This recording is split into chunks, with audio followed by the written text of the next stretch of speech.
فرزند زہرا یہ حالات برے ہیں۔ کاشانۂ بصیرت ایک ایسا مکمل یوٹیوب چینل جس پر محروم بصارت کے لیے بالخصوص اور تمام افراد کے لیے بالعموم سینکڑوں کی تعداد میں اسلامی کتب دستیاب ہیں۔ لہذا گزارش ہے کہ آپ اپنی ذمہ داری نبھاتے ہوئے کاشانۂ بصیرت کو سبسکرائب کرنے کے ساتھ ساتھ بیل آئیکن کو پریس کیجیے تاکہ آپ علم کے حصول کے ساتھ ساتھ مذہب اہل بیت کی اشاعت میں بھی اہم کردار ادا کرتے رہیں۔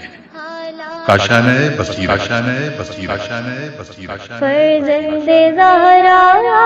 یہ حالات برے ہیں۔ السلام علیکم ورحمۃ اللہ وبرکاتہ۔ سامعین، آپ سماعت فرما رہے ہیں سیرت امیر المومنین حضرت علی ابن ابی طالب حصہ اول۔ مؤلف ہیں علامہ مفتی جعفر حسین علی اللہ مقامہ۔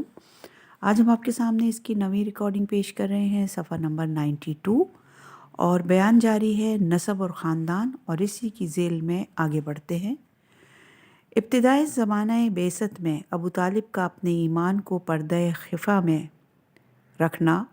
اور کفار قریش کے سامنے کھل کر اپنے عقیدے کا اظہار نہ کرنا ان کی انتہائی فراست اور موقع شناسی کا نتیجہ تھا۔ اگر وہ اعلان رسالت کے ساتھ ہی اسلام کا اعلان کر دیتے تو کفار قریش نے جس طرح حضرت صلی اللہ علیہ وآلہ وسلم کے خلاف اعلانیہ محاذ قائم کر لیا تھا، اسی طرح ان کی دشمنی پر بھی کھلم کھلا اتر آتے۔ اس کا لازمی نتیجہ یہ ہوتا کہ جس طوفان مخالفت کو وہ اپنے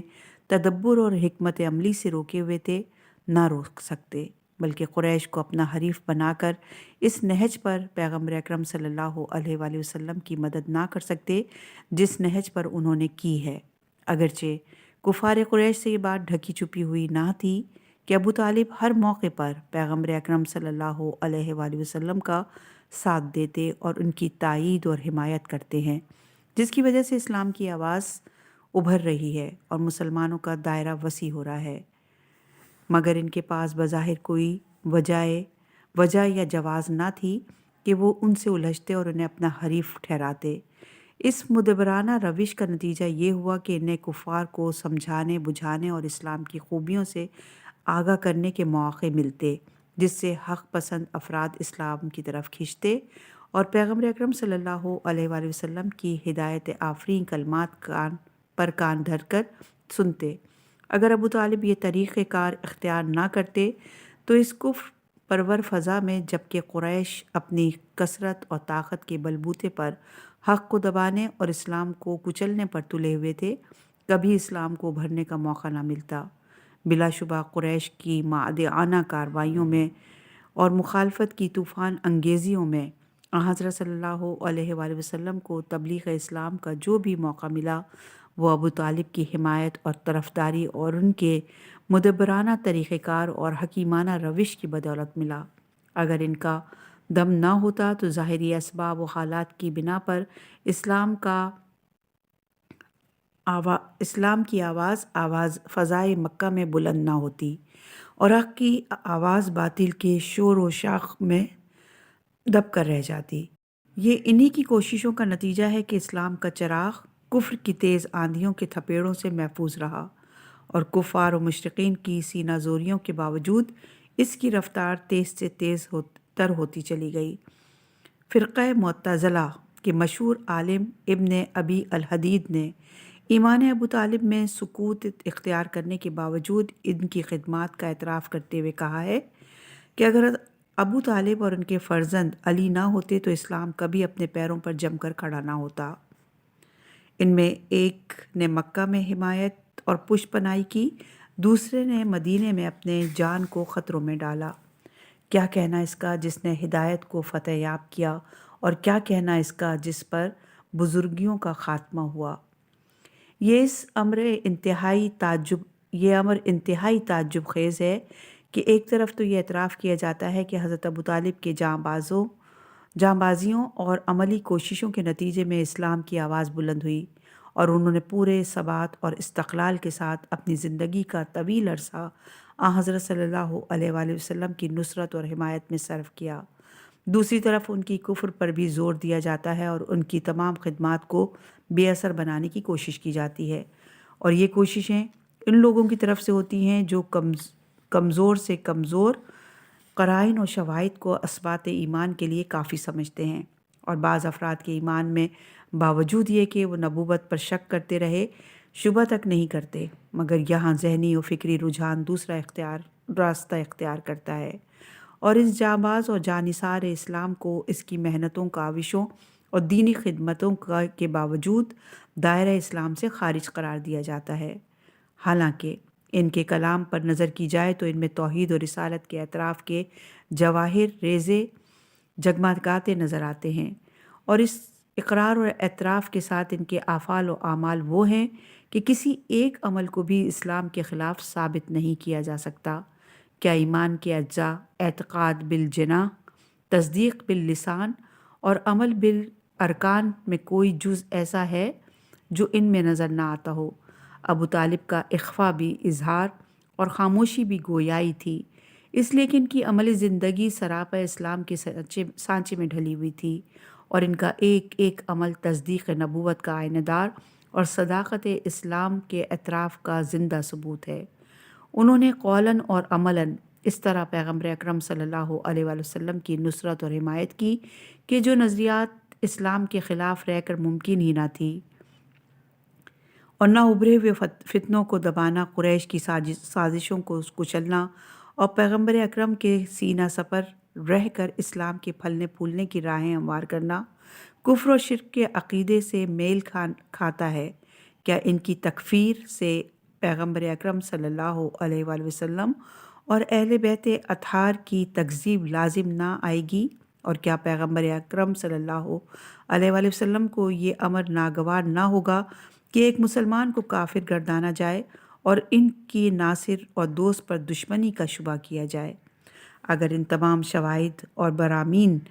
براہین کو نظر انداز بھی کیا جائے تو اس سے کسی کو انکار نہیں ہو سکتا کہ ابو طالب پیغمبر اکرم صلی اللہ علیہ وآلہ وسلم سے شفتگی کی حد تک محبت کرتے تھے، اور عشق رسول ان کی رگ و پے میں خون کے ساتھ ساتھ گردش کرتا تھا۔ یہ محبت اور وارفتگی خود ان کے اسلام کا ایک بیان ثبوت ہے، اس لیے کہ محبت رسول اور بغض اسلام یکجا نہیں ہو سکتے، جس طرح بغض رسول اور اسلام دوستی یکجا نہیں ہو سکتی۔ اگر دل میں محبت رسول رچی بسی ہو تو اسلام بھی ہے، اور اگر دل جذب اور عشق رسول سے خالی ہو تو اسلام کا دعویٰ ہو بھی تو صرف ایک دعویٰ ہی ہوگا جس میں صداقت نہ ہو اور ایک جس میں زندگی و حیات نہ ہو، کیونکہ عشق رسول ہی اصل اسلام، روح اسلام، بلکہ عین اسلام ہے۔ اگر ہو عشق تو ہے کفر بھی مسلمانی، نہ ہو تو مرد مسلماں بھی کافر و زندیق۔ ایک طبقہ اگرچہ ذہنی طور پر ان کے کفر کو تسلیم کرنے پر تیار نہیں ہے، مگر چند بے سر و پا روایتوں کی بنا پر کھل کر ان کے اسلام کا اعتراف بھی نہیں کرتا، حالانکہ یہ روایتیں صحت کے معیار پر پوری نہیں اترتی، اور ان پر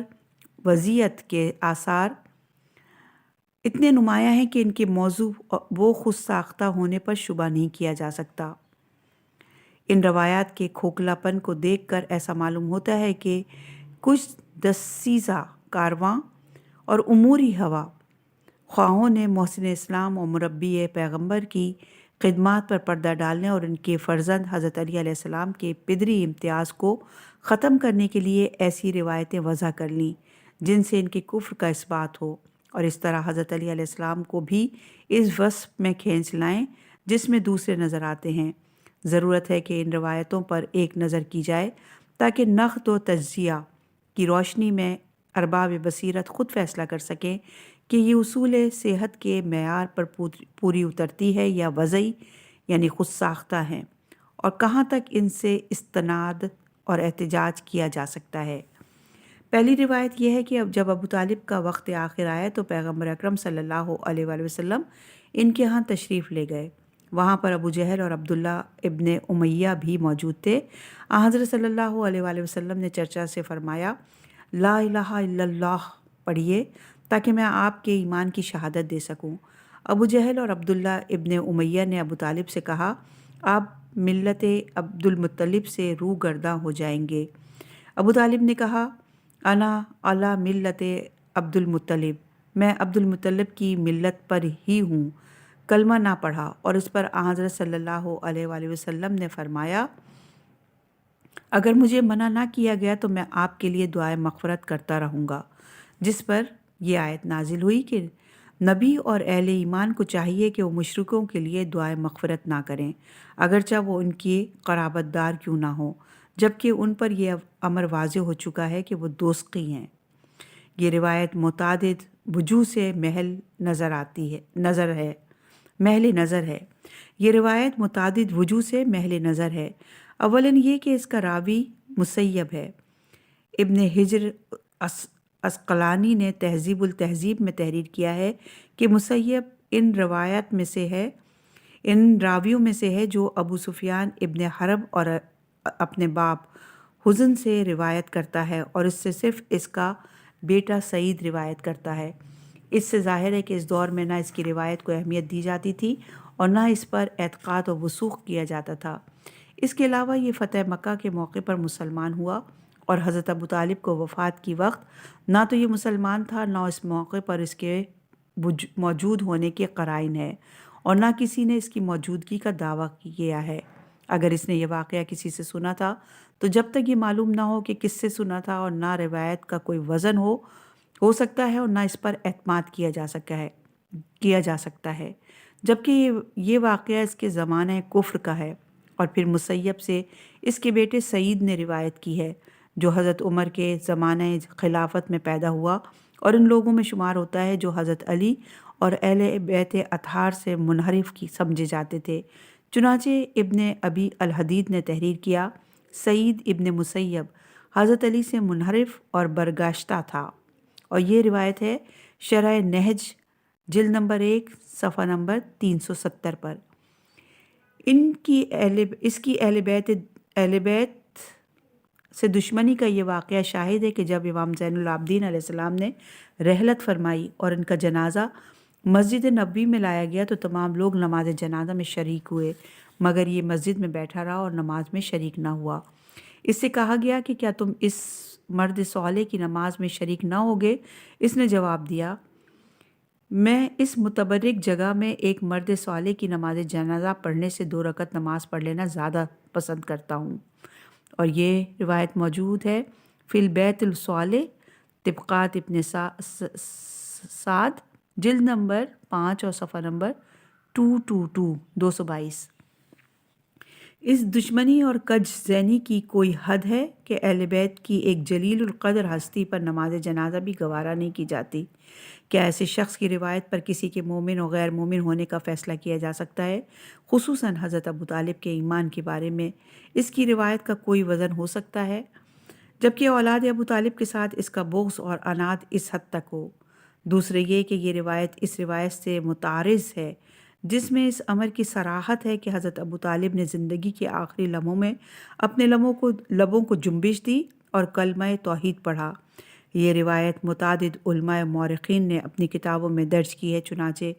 مورخ ابو الفدا تحریر کرتے ہیں، جب ابو طالب کا وقت وفات قریب آیا تو انہوں نے اپنے ہونٹوں کو جنبش دی۔ عباس نے کان لگا کر سنا تو حضرت نے کہا، اے برادر زادے، خدا کی قسم ابو طالب نے وہ کلمہ پڑھا ہے جو آپ ان سے پڑھوانا چاہتے تھے۔ حضرت صلی اللہ علیہ وآلہ وسلم نے سنا تو فرمایا، اے چچا، اللہ کا شکر ہے کہ اس نے آپ کو ہدایت کی۔ اور یہ روایت موجود ہے تاریخ ابو الفدا جلد نمبر 1 صفحہ نمبر 120۔ اس روایت کو صرف سابقہ روایت سے تعارض دکھانے کے لیے تحریر کیا گیا ہے، ورنہ جو ابتدائے بعثت سے حضرت صلی اللہ علیہ وآلہ وسلم کو صادق اور امین اور خدا کا فرستادہ رسول سمجھتا ہو، اس کی سچائی اور راست بیانی کا متعارف ہو اور اپنی زندگی کا نصب العین ہی پیغمبر اکرم صلی اللہ علیہ وآلہ وسلم کی نصرت اور حمایت اور ترویج اور تبلیغ اسلام قرار دے چکا ہو، اور جس کے قول اور عمل کا محور صرف احیاء اسلام اور اعلائے کلمۃ الحق ہو، اس سے اقرار لینے اور کلمہ پڑھوانے کے معنی ہی کیا؟ کیا ہوتے ہیں، اور اگر یہ تسلیم کر لیا جائے کہ حضرت صلی اللہ علیہ وآلہ وسلم نے ان سے کلمہ پڑھنے کے لیے کہا،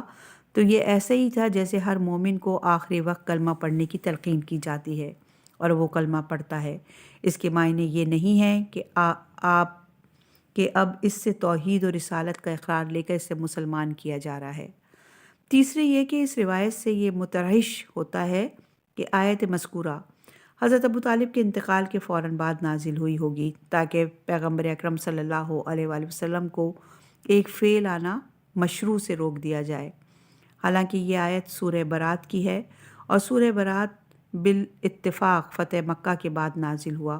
اور حضرت ابو طالب ہجرت سے 3 سال پہلے وفات پا چکے تھے، یعنی اس سورہ کے نازل ہونے سے تقریباً 10 برس پہلے۔ اس سے ہر صاحب نظر اندازہ لگا سکتا ہے کہ اس آیت کا تعلق ابو طالب سے کہاں تک ہو سکتا ہے۔ روایت ساز نے نہ اس پر نظر کی کہ یہ آیت کب نازل ہوئی اور نہ ادھر نگاہ دوڑائی کہ ابو طالب نے کب انتقال کیا۔ اسے تو اس آیت کا مصداق ابو طالب کو ثابت کرنا تھا، لہٰذا ایک واقعہ گڑھ کر اسے چابک دستی سے اس آیت کے ساتھ جوڑ دیا تاکہ ظاہر بین افراد یہ سمجھیں کہ اللہ تعالیٰ ان کے حق میں دعائے مغفرت کرنے سے اپنے رسول سے منع کر رہا ہے۔ اب ان کے کفر میں کیا شک و شبہ ہو سکتا ہے؟ اگر اس آیت کو ابو طالب کے متعلق مانا جائے تو اس کے معنی یہ ہوں گے کہ پیغمبر اکرم صلی اللہ علیہ وآلہ وسلم 10 برس تک ابو طالب کے حق میں حسب وعدہ دعائے مغفرت کرتے رہے اور قدرت کو اس بے اثر و بے ثمر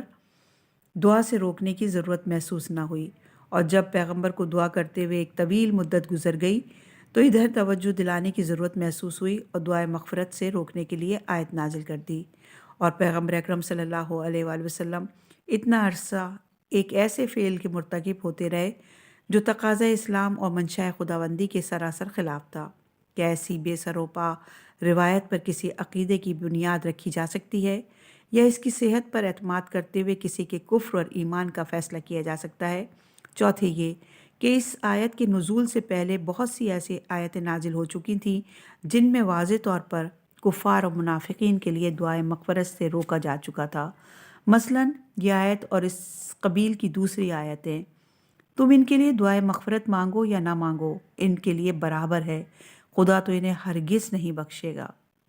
یہ سورہ منافقون کی آیت ہے اور یہ سورہ 6 ہجری میں سورہ برات سے قبل نازل ہوا، لہٰذا جب پیغمبر اکرم صلی اللہ علیہ وآلہ وسلم کو پہلے سے کفار و مشرکین کے لیے دعائے مغفرت سے منع کیا جا چکا تھا، تو پھر پیغمبر کے یہ کہنے کا کیا محل تھا کہ اگر مجھے منع نہ کیا گیا تو میں ان کے حق میں دعائے مغفرت کرتا رہوں گا؟ کیا یہ ممکن ہے کہ ممانعت کی آیتوں کے بعد کسی مشرک اور کافر کے لیے دعائے مغفرت کریں اور اس طرح ایک امر ممنوع کے مرتکب ہو کر قرآنی آیات کی خلاف ورزی کریں؟ لہٰذا یہ تسلیم کرنا ناگزیر ہوگا کہ اس آیت کا ابو طالب سے دور کا بھی تعلق نہیں ہے، اور پیغمبر اکرم صلی اللہ علیہ وآلہ وسلم انہیں مومن اور مسلم سمجھ کر ان کے حق میں دعائے مغفرت کرتے رہے تھے، ورنہ ان کے کافر ہونے کی صورت میں ان کے لیے دعائے مغفرت کا کوئی جواز نہ تھا۔ اور اگر اسی پر اصرار ہو کہ اسلام سے منحرف ہونے کے باوجود ان کے لیے دعائے مغفرت کا سلسلہ جاری رکھا تو اس سے پیغمبر اکرم صلی اللہ علیہ وآلہ وسلم کا دامن عصمت داغدار اور پیران نبوت تار تار ہو جائے گا، اس لیے کہ قرآنی تعلیمات کے خلاف عمل پیرا ہونے سے عدالت بھی برقرار نہیں رہتی، چہ جائے کہ نبوت۔ کیا اثبات کفر کی ایسی روایتیں توجہ اور التفاتات کے قابل سمجھی جا سکتی ہیں جن سے نبوت کی توہین اور دامن رسالت کی پاکیزگی اور تقدس میں بھی محفوظ نہ رہتی ہو؟ پانچویں یہ کہ ترمذی نے اپنی صحیح کے باب التفسیر میں اس آیت کی شان نزول کے سلسلے میں تحریر کیا ہے کہ حضرت علی علیہ السلام نے ایک شخص کو اپنے کافر ماں باپ کے حق میں دعائے مغفرت کرتے سنا تو اس سے کہا کہ تم ایسے والدین کے لیے دعا کرتے ہو جو کافر و مشرک مرے تھے؟ اس نے کہا کیا حضرت ابراہیم نے اپنے چچا آزر کے لیے دعائے مغفرت نہیں کی تھی حالانکہ وہ مشرک اور بت پرست تھا؟ حضرت علی کہتے ہیں کہ میں نے پیغمبر اکرم صلی اللہ علیہ وآلہ وسلم کی خدمت میں حاضر ہو کر یہ تمام واقعہ بیان کیا جس پر یہ آیت نازل ہوئی اور مسلمانوں کو اپنے کافر و مشرک عزیزوں کے لیے دعائے مغفرت سے منع کر دیا گیا۔ اس روایت میں چند امور فکر طلب اور قابل توجہ ہیں۔ پہلا امر یہ کہ اگر کافر و مشرک عزیزوں کے لیے دعائے مغفرت جائز ہوتی تو حضرت علی جو اسلام کے اوامر و نواہی اور احکام و سنن کے عالم اور ان کے حکم پر حاوی تھے، کبھی اس پر معترض نہ ہوتے اور نہ اسے ٹوکنے کی ضرورت محسوس کرتے۔ امیر المومنین علیہ السلام کا اس کی دعا پر حیرت اور استجاب اس امر کو واضح کر دینے کے لیے کافی ہے کہ کافر و مشرکین کے حق میں دعائے بخشش کسی مسلمان کا شیوا نہیں ہو سکتا۔ دوسرا امر یہ ہے کہ اس شخص نے اپنے عمل کے جواز کے لیے حضرت ابراہیم علیہ السلام کے عمل سے استناد کیا کہ انہوں نے بھی تو اپنے مشرک چچا کے لیے دعائے مغفرت کی تھی، حالانکہ اسے ماضی کے اوراق الٹ کر اتنا دور جانے کی ضرورت نہ تھی کہ بلکہ حضرت ابراہیم کے عمل سے استناد کرنے کے بجائے پیغمبر اکرم صلی اللہ علیہ وآلہ وسلم کے عمل سے استناد کرنا چاہیے تھا کہ انہوں نے بھی تو اپنے مشرک چچا کے لیے دعائے مغفرت کی تھی، مگر اس کا عمل پیغمبر کو پیش نہ کرنا بتاتا ہے کہ اس کے ذہن میں ابو طالب کے مشرک ہونے کا کوئی تصور نہ تھا، اور نہ اس دور میں انہیں کوئی کافر و مشرک سمجھتا تھا، اور نہ ان کے کفر اور شرک کے متعلق اکابر صحابہ سے کوئی روایت وارد ہوئی ہے۔ تیسرا امر یہ ہے کہ اس شخص نے اپنے مردہ ماں باپ کے حق میں دعائے مغفرت کے جواز کی سند حضرت ابراہیم کے عمل میں تلاش کی، حالانکہ حضرت ابراہیم نے آزر کے مرنے کے بعد اس کے حق میں دعا نہیں فرمائی، بلکہ جب انہیں یہ یقین ہو گیا کہ وہ راہ ہدایت پر آنے والا نہیں ہے تو اپنی زبان بند کر لی، جیسا کہ ارشاد باری تعالیٰ ہے کہ ابراہیم کا اپنے باپ کے لیے مغفرت کی دعا مانگنا اس وعدے کی بنا پر تھا جو انہوں نے اپنے باپ سے کیا تھا، اور جب ان پر واضح ہو گیا کہ وہ دشمن خدا ہے تو اس سے بیزار ہو گئے۔ حضرت ابراہیم کی دعا محض طلب ہدایت کے لیے تھی، اور وہ یہ چاہتے تھے کہ اسے ہدایت نصیب ہو تاکہ آخرت میں بخشش اور آرمزش کا مستحق قرار پائیں، اس لیے کہ انسان زندگی میں خواہ کتنا بے راہ اور کفر اور ضلالت میں ڈوبا ہوا ہو، اس کی راہ راست پر آنے سے مایوسی نہیں ہوتی، اور یہ توقع کی جا سکتی ہے کہ شاید وہ ضلالت و گمراہی سے نکل کر حق و ہدایت کی راہ پر آ جائے، اور مرنے کے بعد تو ہدایت کے حاصل کرنے کا کوئی موقع ہی نہیں ہوتا کہ اس کے لیے ہدایت و مغفرت کی دعا کی جا سکے۔ لہٰذا اس دعائے خلیل سے حالت کفر میں مر جانے والوں کے لیے دعائے مغفرت کا جواز ثابت نہ ہوگا۔ ان شواہد سے یہ حقیقت واضح ہو جاتی ہے کہ کفار کے لیے دعائے مغفرت سے ممانعت اس آیت کے نازل ہونے سے پہلے ہو چکی تھی، اور کسی کافر کے لیے اس کے مرنے کے بعد نہ دعا کا کوئی محل ہے اور نہ کوئی وجہ جواز۔ لہٰذا پیغمبر اکرم صلی اللہ علیہ وآلہ وسلم کے بارے میں یہ تصور کیوں کر کیا جا سکتا ہے کہ انہوں نے ابو طالب کو کافر سمجھنے کے باوجود ان سے یہ کہا ہوگا کہ اگر مجھے منع نہ کیا گیا تو میں آپ کے لیے دعائے مغفرت کرتا رہوں گا، کیونکہ دعائے مغفرت امید بخشش سے وابستہ ہے، اور ایک کافر کے لیے بخشش کی امید کیوں کر کی جا سکتی ہے جبکہ اللہ کا فیصلہ کافروں کے جہنمی ہونے کا ہو چکا ہے۔ لہٰذا یہ مانے بغیر چارہ نہیں کہ پیغمبر اکرم صلی اللہ علیہ وآلہ وسلم انہیں مومن و مسلم سمجھ کر ان کے حق میں دعائے مغفرت کرتے رہتے تھے، اور اس دعائے مغفرت کے بعد کوئی وجہ نہیں کہ ابو طالب کے کفر پر اصرار کیا جائے، جبکہ دعائے پیغمبر اکرم صلی اللہ علیہ وآلہ وسلم ان کے ایمان کی دلیل اور ان کی مغفرت کے ناقابل تردید سند ہے۔ چھٹا یہ کہ اس آیت کے شان نزول کے بارے میں روایت مذکورہ ہے۔ روایت مذکورہ کے علاوہ اور بھی مختلف اور متعارض روایات ہیں، اور روایات کے اختلاف سے واقعیت مشکوک ہو جایا کرتی ہے، اور کوئی بھی روایت استناد اور احتجاج کے قابل نہیں رہتی۔ چنانچہ ایک روایت یہ ہے کہ جب حضرت صلی اللہ علیہ وآلہ وسلم اپنی والدہ کی قبر کے پاس سے گزرے تو اللہ تعالیٰ سے زیارت قبر اور دعائے مغفرت کی اجازت مانگی۔ اللہ نے زیارت قبر کی اجازت دے دی اور دعائے مغفرت سے اس آیت کے ذریعے روک دیا۔ اور ایک روایت یہ ہے کہ حضرت صلی اللہ علیہ وآلہ وسلم نے اپنے والد کے لیے دعائے مغفرت کا ارادہ کیا، جس سے روکنے کے لیے یہ آیت نازل ہوئی۔ اور ایک روایت یہ ہے کہ کچھ مسلمانوں نے پیغمبر اکرم صلی اللہ علیہ وآلہ وسلم سے اپنے کافر بزرگوں کے لیے جو مر چکے تھے دعائے مغفرت کی اجازت طلب کی، جس پر یہ آیت نازل ہوئی۔ غرض کوئی سے حضرت کے چچا ابو طالب کے متعلق بتاتا ہے کوئی حضرت کے والد جناب عبداللہ کے متعلق اور کوئی حضرت کی والدہ جناب آمنہ کے متعلق اور کوئی مسلمانوں کے کافر بزرگوں کے متعلق، جہاں اتنے مختلف اقوال ہوں اور ہر قول میں واقعے کی نوعیت مختلف طریقوں سے بیان کی گئی ہو، اور روایات کے تعرض اور روایت کی کثرت تعبیر نے اسے خواب پریشان بنا کر رکھ دیا ہو، اور پھر اس میں بھی اختلاف ہو کہ آیا استغفار سے مراد دعائے مغفرت ہے یا نماز جنازہ، جو حضرت ابو طالب کی وفات تک مشروع اور نافذ ہی نہ ہوئی تھی۔ وہاں اس کا مورد صرف ابو طالب کو قرار دے کر ان کے کفر پر اصرار کرنا کہاں تک حق اور انصاف کے تقاضوں سے ہم آہنگ ہو سکتا ہے؟ کیا ہمیں یہ اختیار دے دیا گیا ہے کہ ہم اپنی مرضی سے جسے چاہیں اسے مسلمان اور جسے چاہیں اسے کافر قرار دے لیں؟ دوسری روایت یہ بیان کی جاتی ہے کہ جب ابو طالب کا وقت رحلت قریب آیا تو پیغمبر اکرم صلی اللہ علیہ وآلہ وسلم نے ان سے فرمایا کہ چلچا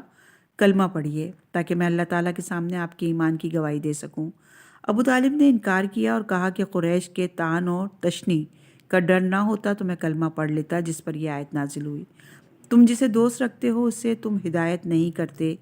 مگر خدا جسے چاہتا ہے ہدایت کرتا ہے۔ یہ روایت بھی متعدد وجوہ سے درخور اعتنا نہیں ہے۔ اولاً یہ کہ یہ روایت محمد ابن عبد ابن ابی عمر وغیرہ کے واسطے سے، ابو ہریرہ دوسئی سے اور عبد القدوس شامی اور ابو سہل السری کے واسطے سے ابن عمر اور ابن عباس سے نقل کی گئی ہے، اور یہی امر اس کی افسانوی حیثیت کو بے نقاب کرنے کے لیے کافی ہے، اس لیے کہ ان میں ابو ہریرہ ابو طالب کے انتقال کے موقع پر اپنی جنم بھومی یمن میں تھے اور 7 ہجری، جبکہ حضرت ابو طالب کو انتقال کیے 10 برس گزر چکے تھے، اسلام لائے تھے، لہٰذا ابو طالب کے نزعی حالات کے موقع پر ان کے موجود ہونے کا سوال ہی پیدا نہیں ہوتا کہ وہ اس واقعے کے عینی شاہد ہوں اور پیغمبر اکرم صلی اللہ علیہ وآلہ وسلم کو تلقین کرتے اور ابو طالب کو انکار کرتے اپنے کانوں سے سنا ہو۔ اگر کسی سے سن لیا تھا تو اس کا نام لینے میں کیا امر مانے تھے، جبکہ یہ واقعہ ان کے زمانے کفر اور مکہ میں عدم موجودگی کا ہے۔ اور پھر ابو طالب کے بارے میں ان کی روایات اس اعتبار سے بھی ساقط الاعتبار ہے کہ وہ معاویہ کے خصوصی مصاحبوں اور حاشیہ نشینوں میں سے تھے، اور یہ مصاحبت اور وابستگی حضرت علی سے دشمنی اور عناد کی دلیل ہے، کیونکہ ان سے انحراف اور عناد کے بغیر نہ دربار شام میں تقرب حاصل ہو سکتا تھا اور نہ معاویہ کی مصابحت کا شرف۔ ابن ابی الحدید نے اس دشمنی اور عناد کے سلسلے میں لکھا ہے کہ جب وہ معاویہ کے ہمراہ کوفے میں آئے تو راتوں کو باب کندہ کے پاس آ کر بیٹھ جاتے، کچھ لوگ بھی ان کے گرد و پیش جمع ہو جاتے۔ ایک مرتبہ اسبخ ابن نباتہ بھی ان کے حلقے میں آ کر بیٹھ گئے اور ان سے کہا کہ تم نے علی کے بارے میں پیغمبر کا یہ ارشاد سنا ہے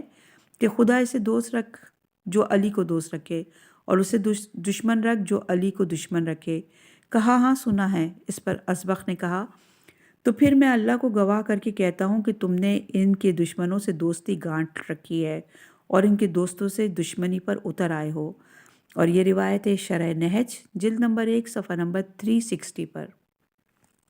اسی دشمنی کا نتیجہ یہ تھا کہ معاویہ نے انہیں مدینے کی حکومت سونپ دی اور ہمیشہ ان پر نظر خصوصی رکھتے تھے، اور ان کے مرنے کے بعد بھی ان کے وارثوں سے حسن سلوک کرتے رہے۔ چنانچہ جب ان کے مرنے کی اطلاع آئی تو اپنے عامل ولید ابن عقبہ کو لکھا کہ اس کے وارثوں کو تلاش کر کے انہیں 10,000 درہم دو اور ان سے حسن سلوک اور نیک برتاؤ کرو، اس لیے کہ وہ ان لوگوں میں سے تھا جنہوں نے حضرت عثمان کی نصرت کی اور محاصرے کے دنوں میں ان کے گھر میں موجود رہے۔ اور یہ روایت ہے طبقات ابن سعد جلد نمبر 4 صفحہ نمبر 340۔ معاویہ سے وابستگی اور عمومی خاندان سے لگاؤ کے ساتھ اکثر الروایہ بھی تھے۔ دوبارہ پڑھتے ہیں۔ معاویہ سے وابستگی اور عمومی خاندان سے لگاؤ کے ساتھ کثیر الراویہ بھی تھے، اور پیغمبر اکرم صلی اللہ علیہ وآلہ وسلم کی صحبت میں انتہائی کم عرصہ رہنے کے باوجود روایت حدیث میں ان تمام لوگوں سے سبقت لے گئے جو مدتوں پیغمبر اکرم صلی اللہ علیہ وآلہ وسلم کی صحبت میں اٹھتے بیٹھتے رہے اور ان کے ارشادات سے مستفید ہوتے رہے تھے۔ اس کثرت روایت سے نے ان کی روایت کو مشکوک و بے اعتماد بنا دیا تھا، اور حضرت عمر نے بھی ان کی روایت کو سبکی اور بے وزنی کو محسوس کرتے ہوئے انہیں کثرت روایت پر سرزنش کی تھی اور کہا تھا، حدیث بیانی کو چھوڑو، اگر تم نے اس پر عمل نہ کیا تو میں تمہیں قبیلہ دوس کی سرزمین کی طرف چلتا کروں گا۔ اور یہ روایت ہے سیر الاعلام النبلہ صفحہ نمبر 434 پر۔ یہ صورت میں کہ ابھی احادیث کا بیشتر ذخیرہ ان کے حافظے کی تہوں میں محفوظ پڑا تھا اور اسے ناگفتگبا سمجھ کر نظر انداز کر دیا تھا، چنانچہ خود ہی کہتے ہیں، جو کچھ میں جانتا ہوں اگر سب بتانے لگوں تو لوگ مجھے ٹھیکرے ماریں اور کہیں گے کہ ابو ہریرہ تو باولا ہے۔ اور یہ روایت موجود ہے روایت موجود ہے طبقات ابن سعد جلد نمبر 4 صفحہ نمبر 331 پر۔ حضرت علی علیہ السلام بھی نقل حدیث میں ان کی راست گوئی اور صدق بیانی کے قائل نہ تھے، بلکہ انہیں دروغ گو سمجھتے تھے۔ چنانچہ آپ نے فرمایا، ابو ہریرہ سب سے زیادہ رسول اللہ پر جھوٹ باندھتا ہے، اور یہ روایت موجود ہے شرح ابن ابی الحدید جلد نمبر 1 صفحہ نمبر 360۔ اسی طرح ابن عمر کا بھی وفات ابو طالب کے موقع پر موجود ہونا قرین قیاس نہیں ہے، کیونکہ وہ بعثت کے 3 سال بعد پیدا ہوئے۔ اس لحاظ سے ابو طالب کے انتقال کے وقت ان کی عمر 7 سال بنتی ہے، اور ایک 7 برس کے بچے کا ایسے مقام پر گزر ہی کہاں ہو سکتا ہے جہاں سردار قریش حالت احتضار میں پڑا ہو اور بنی ہاشم اور عمائد قریش ان کے گرد جمع ہوں، اور اگر گزر ہوا بھی ہو تو حضرت صلی اللہ علیہ وآلہ وسلم اور ابو طالب کی گفتگو سننا، اسے سمجھنا اور محفوظ رکھنا اس سے زیادہ بعید از قیاس ہے، لہٰذا وہ بھی اس واقعے کے عینی شاہد نہیں ہو سکتے، اور جب تک یہ معلوم نہ ہو کہ انہوں نے کس سے سنا، ان کی روایت کو کوئی وزن نہیں دیا جا سکتا اور نہ اس پر اعتماد کیا جا سکتا ہے۔ جبکہ ابن عمر ان لوگوں میں سے تھے جنہوں نے خلیفہ ثالث کے بعد حضرت علی علیہ السلام کے ہاتھ پر بیعت کرنے سے انکار کر دیا تھا اور ہمیشہ ان سے منحرف اور برگشتہ ہی رہے۔ باقی رہے ابن عباس تو ہجرت سے 3 سال قبل شیب ابو طالب میں پیدا ہوئے تھے، شیب ابو طالب میں پیدا ہوئے اور اسی سال حضرت ابو طالب نے انتقال فرمایا تھا، لہٰذا ان کے بھی وہاں موجود ہونے اور گفتگو سننے کا کوئی سوال پیدا نہیں ہوتا۔ یہ کون باور کرائے گا کہ ایک دودھ پیتے بچے نے حضرت ابو طالب کی زبان سے کچھ سنا اور اسے بیان کیا؟ اگر انہوں نے کسی سے سنا تھا تو اس کا نام لیتے تاکہ اسے دیکھ کر روایت کا وزن قائم کیا جا سکتا۔ ایسا معلوم ہوتا ہے کہ کچھ مادعانہ نے اس روایت کو گڑھ کر ابن عباس کی طرف منسوب کر دیا ہے تاکہ دیکھنے والے ان کا نام دیکھ کر خاموش ہو جائیں اور ان کی جلالت قدر کے پیش نظر یہ غور کرنے کی ضرورت ہی محسوس نہ کریں کہ وہ وفات ابو طالب کے وقت ان کی عمر کیا تھی اور وہ روایات کرنے کی صلاحیت بھی رکھتے تھے یا نہیں۔ اس کے علاوہ ابو ہریرہ کے سلسلہ روایت میں محمد ابن عباد ہوں یا ابن ابی عمر یا ابن کسیان محجول ہیں یا مشتبہ، اور ابن عمر اور ابن عباس کے سلسلہ روایت میں عبد القدوس شامی ہوں یا ابو سہل سرئی، یہ دونوں علماء رجال کے نزدیک